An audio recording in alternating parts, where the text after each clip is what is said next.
ALLPOWERS sent me this battery power bank for the purpose of this review, but these opinions are going to be all my own. It has a solar panel that comes with it, and let me tell you what, when you unfurl this thing, it is actually pretty big. Now, it came with an 80% charge on it, and I just wanted to see how quickly it would charge up to 100% by plugging it in the wall, and that only took about 10 minutes or so. So let's get in it and check out some of the features. All right, so getting it turned on is as simple as holding down the power button right there, just like that. It's going to give you that 100% icon right here in the middle, let you know what the battery state is of the power pack. It's got 14 days of residual charge remaining on this thing, but if you're not using it, obviously it's not going to run down. It does give you an input and output wattage. That way you can monitor, like if you're charging with the solar panel and it tells you your input, you can see your output here if you're using it at the same time to charge a device, and make sure that you're charging rather than draining the battery. That's a super cool feature, and I'm going to show you that in just a second. Just to go through what we have here on the front, this is a DC output over here. This is like your standard 12 volt, accessory outlet for your vehicle.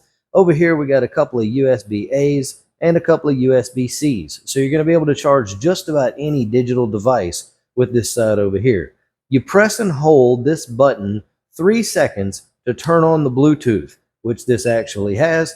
So there's that. Bluetooth is on, and you can connect your Bluetooth to this and monitor it with the app and everything. And then right down here, we have 4 weatherproof 120 volt outlets down here with the little weatherproof covers. Very nice. Over here on this side, this is where the charging takes place. The wall plug goes right here. This is pretty standard for things like this, nothing to worry about.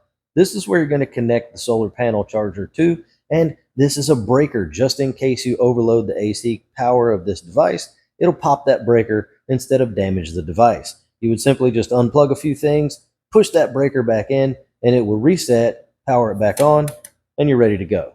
Over on this side, this is an expandable battery port. Now mine is a little hard to get open. I had to tug on it a little bit, but it's still not a big deal. Using these, you can connect more than one of these power banks together and extend the duration of the amount of time that you have with this device. Also, a pretty cool feature is it actually has wireless charging built right into the top right here. So if your device, if your mobile device or whatever accepts wireless charging, you can just set it right on the top and you'll be good to go. All right, so I wanted to put this thing through an actual real world test situation. So I've got my Black & Decker AC over here. This is a portable AC unit, something like you would be using in a storm or something like that. We're connected here to the ALLPOWERS power bank. We're going to go ahead and turn this on. We're going to power on the 60 hertz outlet. All right, we're ready to go. Let's go ahead and power that on. We're set for 72 degrees. The fan is on high speed. You can hear that it just kicked on and everything. Now let's take a look at the amp draw. All right, so as you can see, we're pulling about 1,000 watts of power. So that's quite a bit of power. It's telling me it's going to run for about 57 minutes. And yeah, we're going to check that out and see if that actually holds up. All right, so it looked like it was right on point with about 1 hour to control this AC unit, which is really not what this thing is meant to do. So I found an old box fan, I hooked that up, and even with only 21% charge left, it's given us 2 hours of power on the box fan.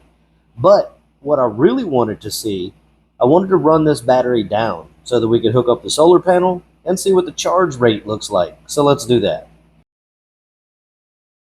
All right, well, we got the panels hooked up, so we're going to go inside, plug it into the power bank, and see what the input from this looks like on a good warm Louisiana summer day.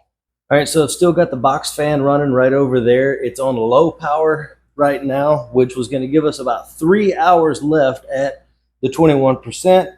We're down to 19% now, 3 hours and 54 watts of output on the box fan.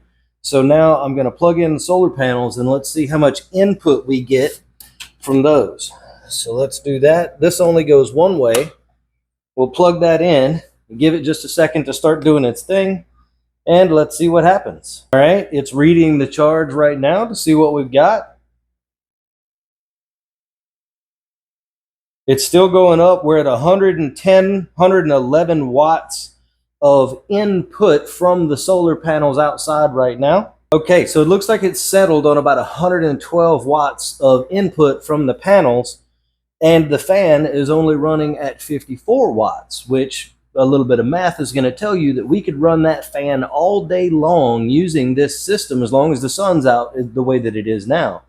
And we're going to actually charge the power bank while we run the fan. This thing is absolutely awesome. And I love that the solar panels pack away in their own neat little container. You can hide them behind something, keep them out of the way until you need them. This is freaking awesome.